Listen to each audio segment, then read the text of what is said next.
The Arizona desert stretched endlessly under the scorching July sun, its red rocks shimmering like mirages in the oppressive heat. Jake Morrison wiped the sweat from his weathered brow as he guided his horse, Thunder, along the familiar cattle trail. At 52, Jake had spent most of his life on this remote ranch, 30 miles outside Flagstaff, where the nearest neighbor was a 2-hour ride away. If you're enjoying this story of courage and compassion, don't forget to subscribe to our channel for more incredible true stories that will touch your heart.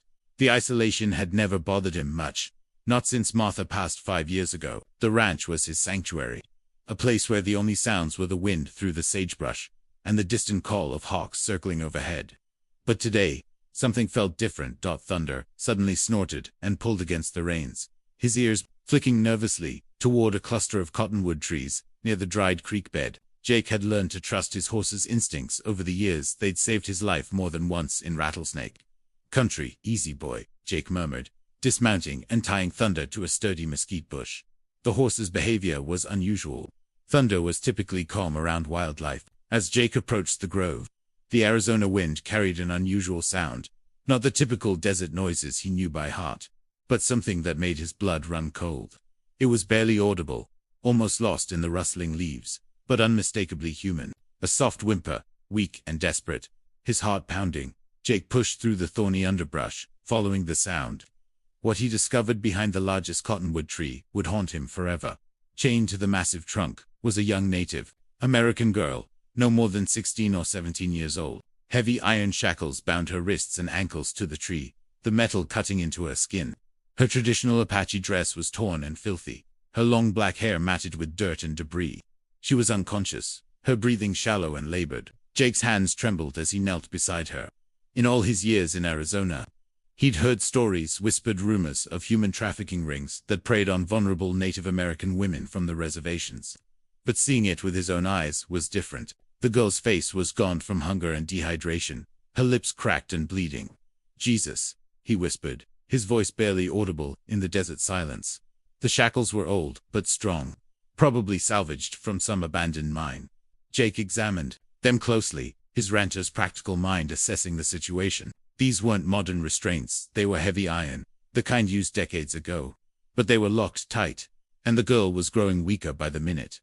Jake had no bolt cutters, no hacksaw, nothing but his bare hands, and the determination that had gotten him through every challenge life had thrown at him. He grabbed the chain connecting her wrists to the tree and pulled with all his strength. The metal bit into his palms, but he didn't stop. The first attempt yielded nothing. The second brought a slight give in one of the links.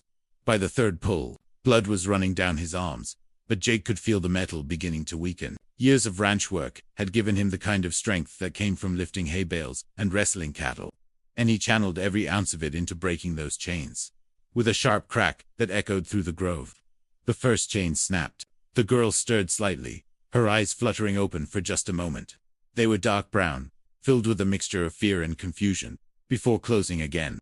"It's okay," Jake whispered, though he wasn't sure she could hear him. "You're going to be okay." The ankle shackles proved more challenging, but Jake's determination was unwavering. He found a large rock and used it as a makeshift hammer, striking the chain links repeatedly until metal fatigue set in. With each blow, he thought about his own daughter, Sarah, who would be about this girl's age now, if she had lived. The thought gave him strength he didn't know he possessed. Finally, the last chain broke. The girl was free, but barely alive. Jake carefully lifted her in his arms, surprised by how light she was. She couldn't weigh more than 90 pounds, and her skin was burning with fever. He carried her to Thunder, who seemed to sense the urgency and stood perfectly still as Jake managed to mount while holding the unconscious girl. The ride back to the ranch house seemed to take forever. Jake's small adobe home had never felt so far away, and with each passing minute, he could feel the girl's breathing becoming more labored. He'd built the house himself 15 years ago, with Martha's help, nestled in a valley surrounded by red rocks and protected from the harsh desert winds. Once inside, Jake laid her on the guest room bed, the room that had been prepared for the children he and Martha never had. He grabbed every blanket he could find and covered her trembling form, then rushed to the kitchen to call 911. But the phone was dead. The desert storms last week had knocked out the phone lines, and his cell phone had no signal this far from town. Jake cursed under his breath, realizing he would have to drive to town for help, But that would mean leaving the girl alone. And in her condition, she might not survive the 3 hours it would take for a round trip. He made a decision that would change both their lives forever. He would care for her himself, at least until she was stable enough for the journey to town.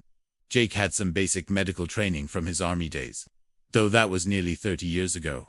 He started with the basics, checking her pulse, examining her wounds, and trying to get some water into her. The shackle marks on her wrists and ankles were infected, red and swollen with pus. He cleaned them as gently as he could with hydrogen peroxide and antibiotic ointment, wrapping them in clean bandages. As night fell over the Arizona desert, Jake sat in a chair beside the bed, watching over the girl who had no name, no voice, and no one else in the world to protect her. The weight of responsibility settled on his shoulders like a heavy blanket. But for the first time in years, Jake Morrison felt like his life had purpose again. Outside, the desert wind howled through the canyons, but inside the small ranch house, two souls who had never met before were beginning a journey that would test every assumption they had about trust, family, and the power of human compassion. The girl stirred in her sleep, muttering something in Apache that Jake couldn't understand. But he didn't need to understand the words to recognize the fear in her voice. He reached out and gently touched her forehead, checking for fever. "You're safe now," he whispered into the darkness. "I promise you're safe." The AWAKUNING 3 days passed before the girl fully regained consciousness. Jake had maintained a constant vigil, sleeping in the chair beside her bed, monitoring her fever, and forcing small amounts of water and broth between her lips when she was lucid enough to swallow. The infection in her wounds was responding to the antibiotic ointment, but her overall condition remained fragile. On the 4th morning, as the Arizona sun painted the red rocks outside her window in shades of gold and crimson, her eyes opened and stayed open. Jake was in the kitchen, preparing another bowl of chicken broth.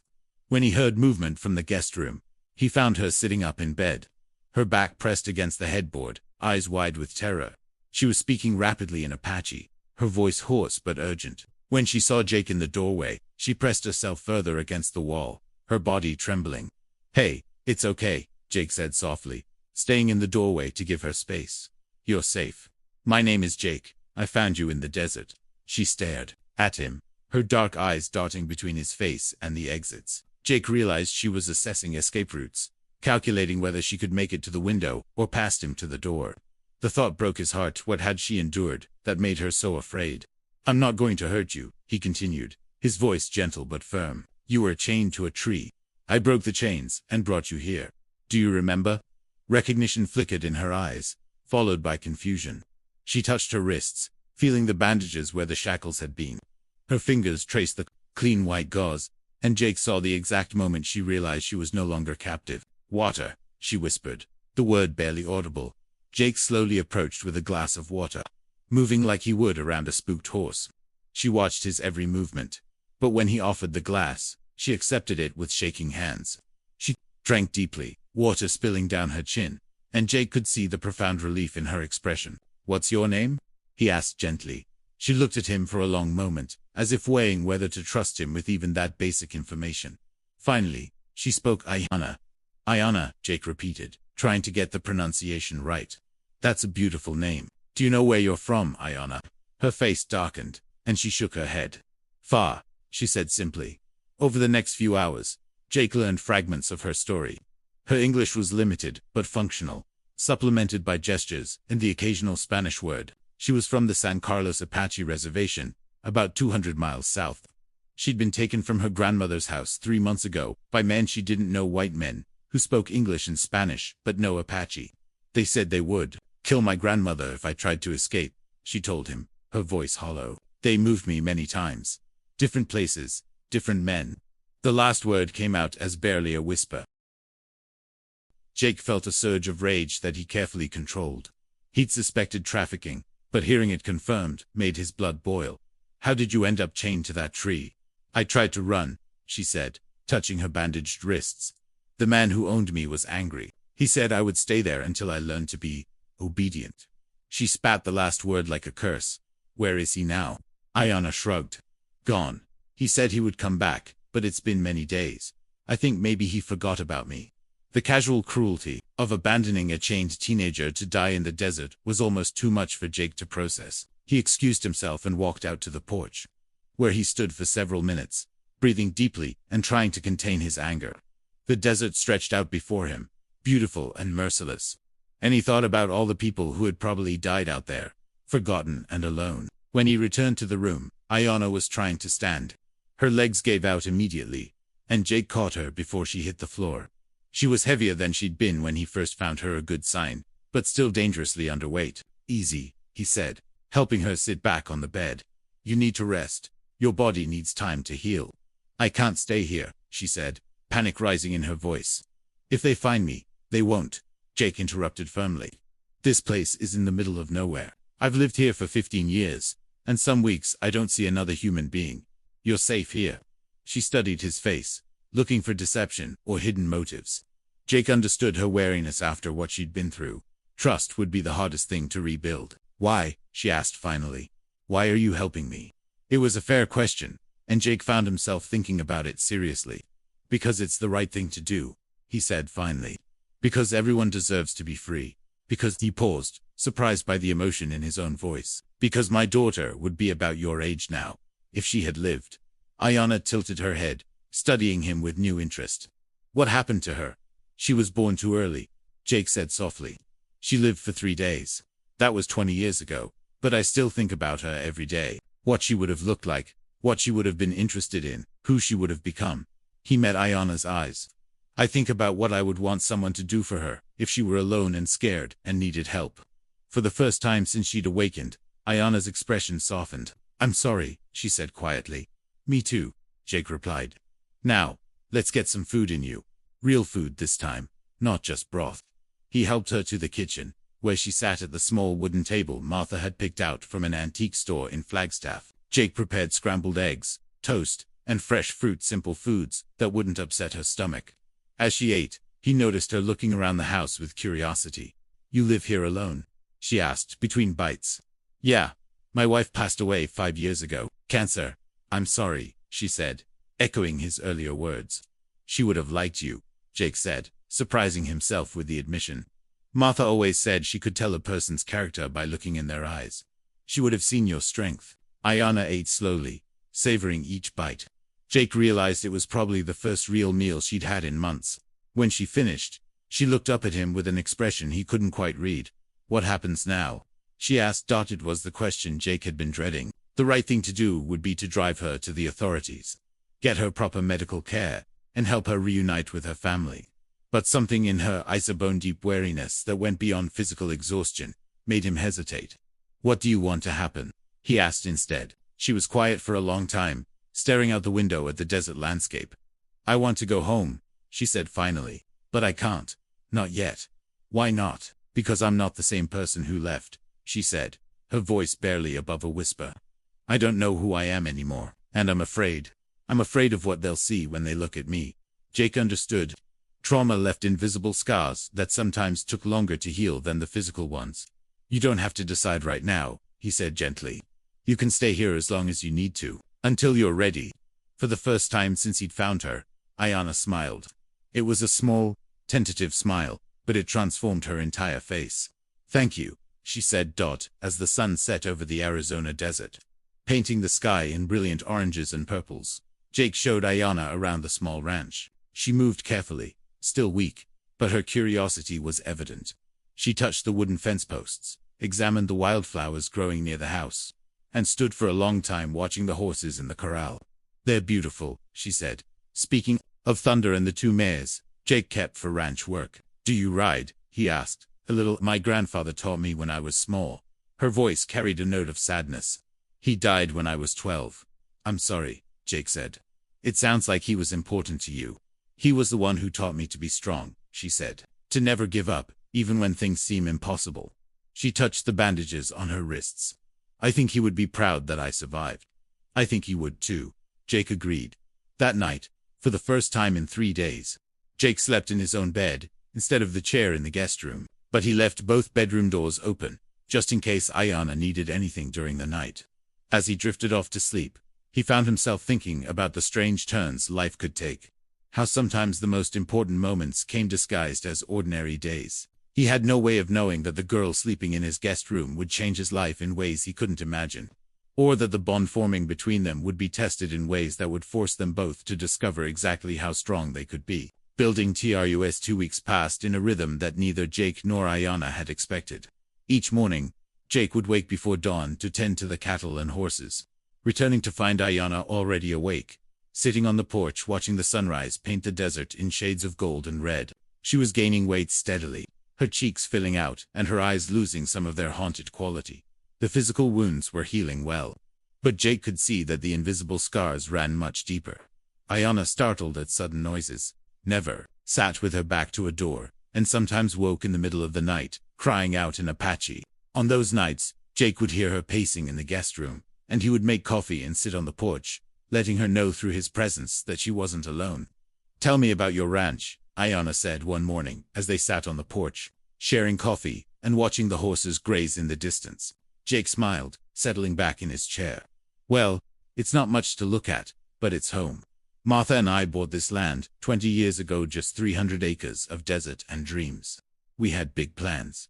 He gestured toward the horizon. "We were going to have a dozen horses, maybe some sheep, definitely children running around getting into trouble." "What happened to the dreams?" Ayanna asked softly. "Life happened," Jake said simply. "We found out we couldn't have children the traditional way, and adoption fell through twice. Then Martha got sick, and suddenly all our energy went into fighting cancer instead of building dreams." He paused, sipping his coffee. "But you know what? We had 15 good years together. Some people don't get even that." Ayanna nodded thoughtfully. "My grandmother used to say that the earth teaches us about patience, that sometimes the most beautiful things take the longest to grow." "Your grandmother sounds like a wise woman." "She is." Ayanna's voice carried a note of hope. "She taught me to weave, to cook traditional foods, to speak both Apache and English. She said I needed to be strong in both worlds." "Do you think she's looking for you?" Ayanna's expression darkened. "I hope not. The men who took me, they said they had people watching the reservation. If she tries to find me, they might hurt her." Jake felt that familiar surge of anger, but he kept his voice calm. "Ayanna, you know we need to contact the authorities eventually. The FBI has people who specialize in these kinds of cases. They can protect your grandmother while they go after the traffickers." "I know," she said quietly, "but not yet. I'm not ready to tell that story to strangers. Not all of it."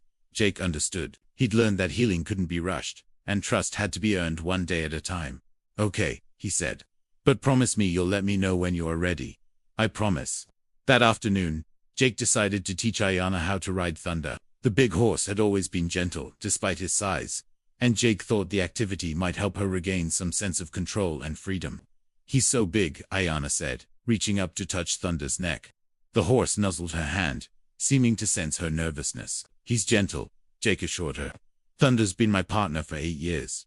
He's smart, patient, and he's never let me down." Jake helped her mount, staying close as she settled into the saddle. Ayanna's initial fear gave way to wonder as Thunder responded to her gentle commands. They started with slow walks around the corral, Jake walking alongside, offering guidance and encouragement.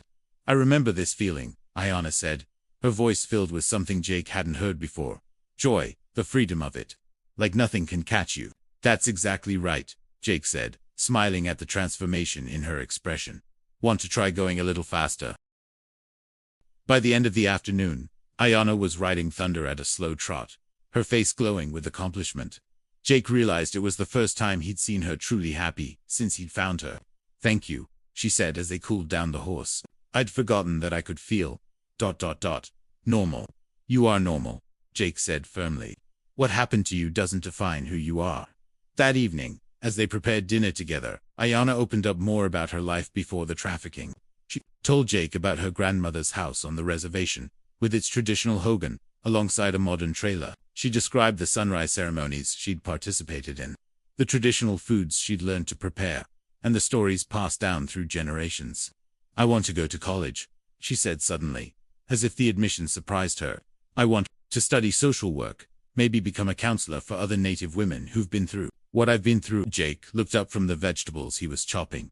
"That's a beautiful goal, Ayanna. You'd be good at it." "You think so?" "I know so. You have something that can't be taught you, have empathy born from experience. And you have strength that most people never develop." They worked in comfortable silence for a while, Jake cooking while Ayanna set the table. It struck him how natural it felt, this domestic routine they'd developed. For the first time since Martha's death, the house felt alive again. "Jake," Ayanna said as they sat down to eat. "Can I ask you something?" "Of course. Do you ever get lonely out here?" Jake considered the question honestly. "I used to," he said finally. "Especially right after Martha died. But lately, ... double quotes, he met her eyes. "Lately, I've been too busy to be lonely."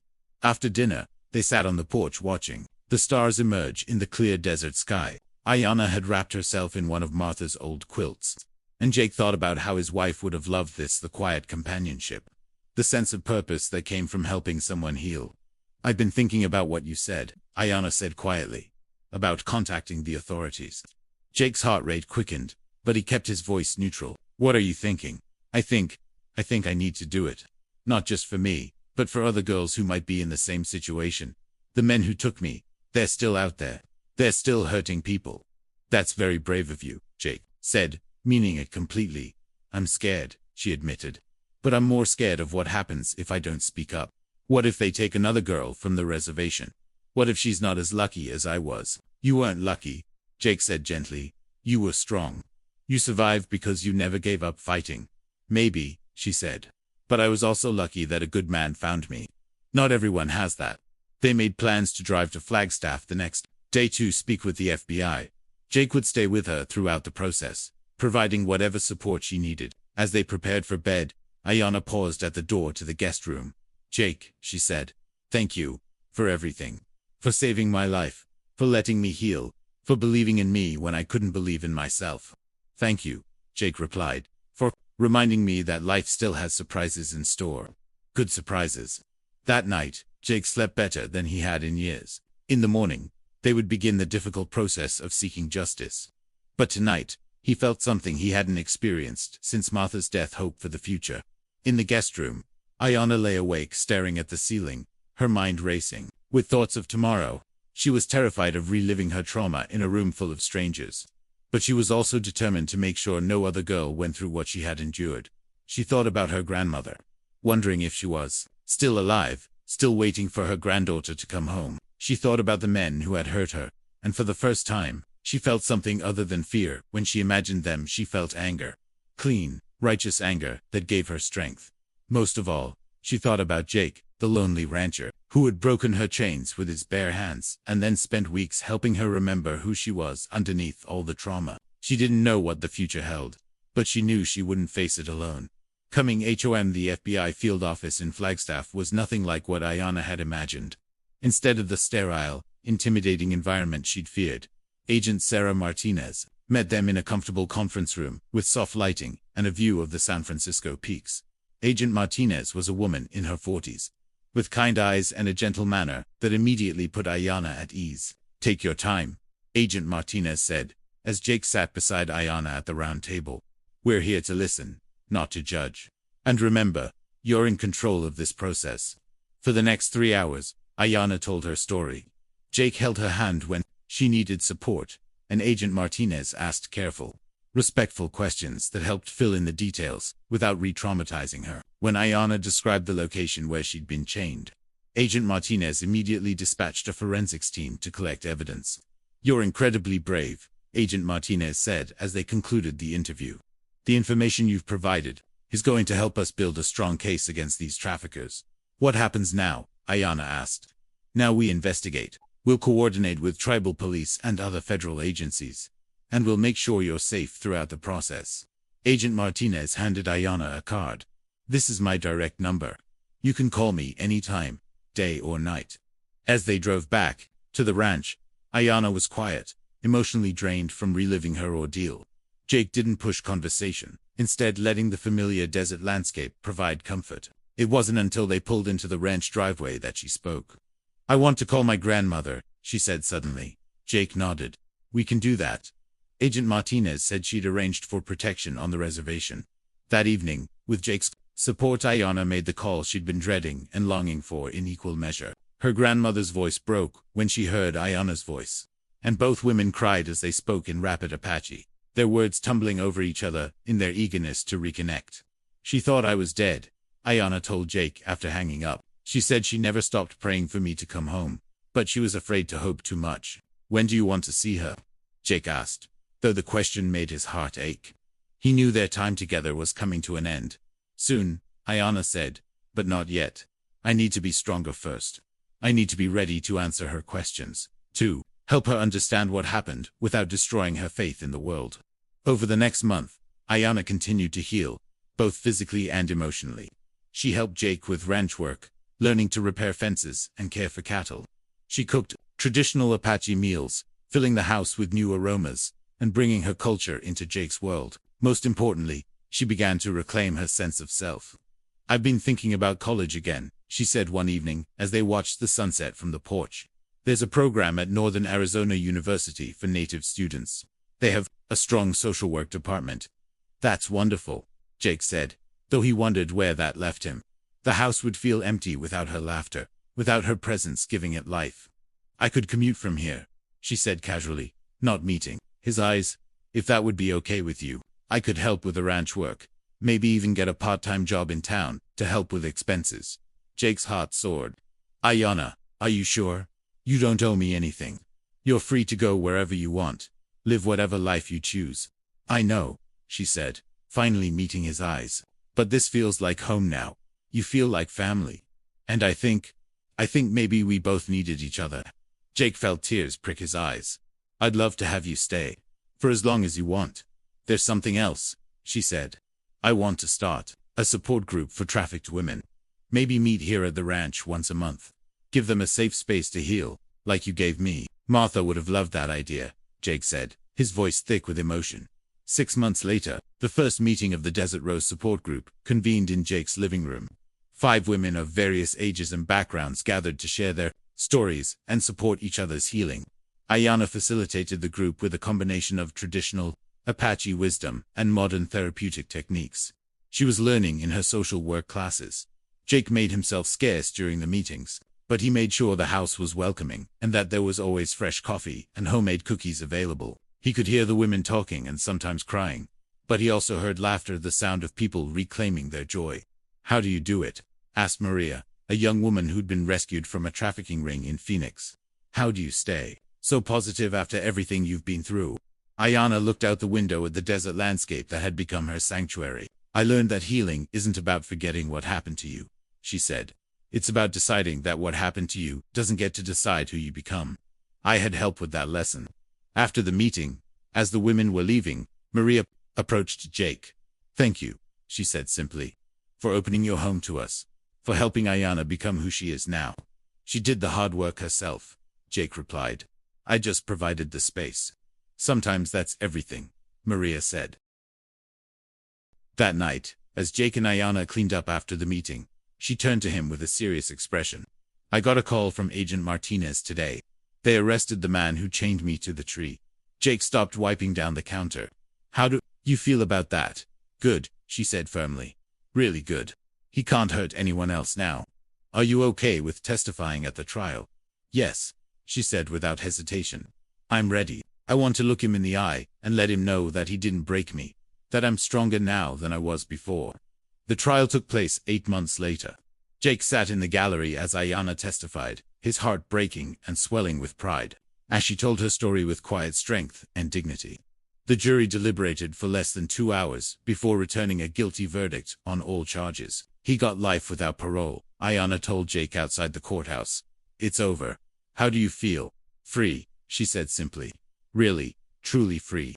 2 years after Jake found her chained to a tree in the Arizona desert, Ayana graduated from Northern Arizona University with a degree in social work.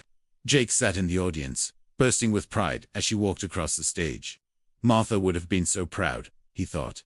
The Desert Rose support group had grown to include 15 regular members, and Ayana had been hired by the tribal council to develop anti-trafficking programs for the reservation. She still lived at the ranch, which had become a recognized safe house for trafficking survivors throughout the Southwest.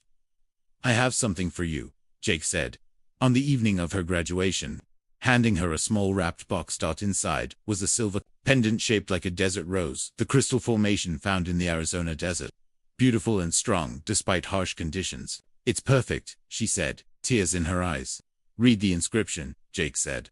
On the back, engraved in elegant script, were the words, to my daughter, who taught me that the strongest bonds are chosen, not born. Ayana threw her arms around Jake, and they stood there in the desert evening. Two people who had found each other in the most unlikely circumstances and created something beautiful from the worst of human cruelty. "I love you too, Dad," she whispered. As the sun set over the Arizona desert, painting the sky in brilliant oranges and purples, Jake realized that sometimes the most important moments in life come disguised as ordinary Tuesday afternoons. He'd thought he was saving one girl's life, but in reality, she had saved his. The desert had taught them both about resilience, about the power of hope, and about the unbreakable strength of the human spirit. And in a small ranch house 30 miles from anywhere, two hearts that had been broken by life found healing in each other's company.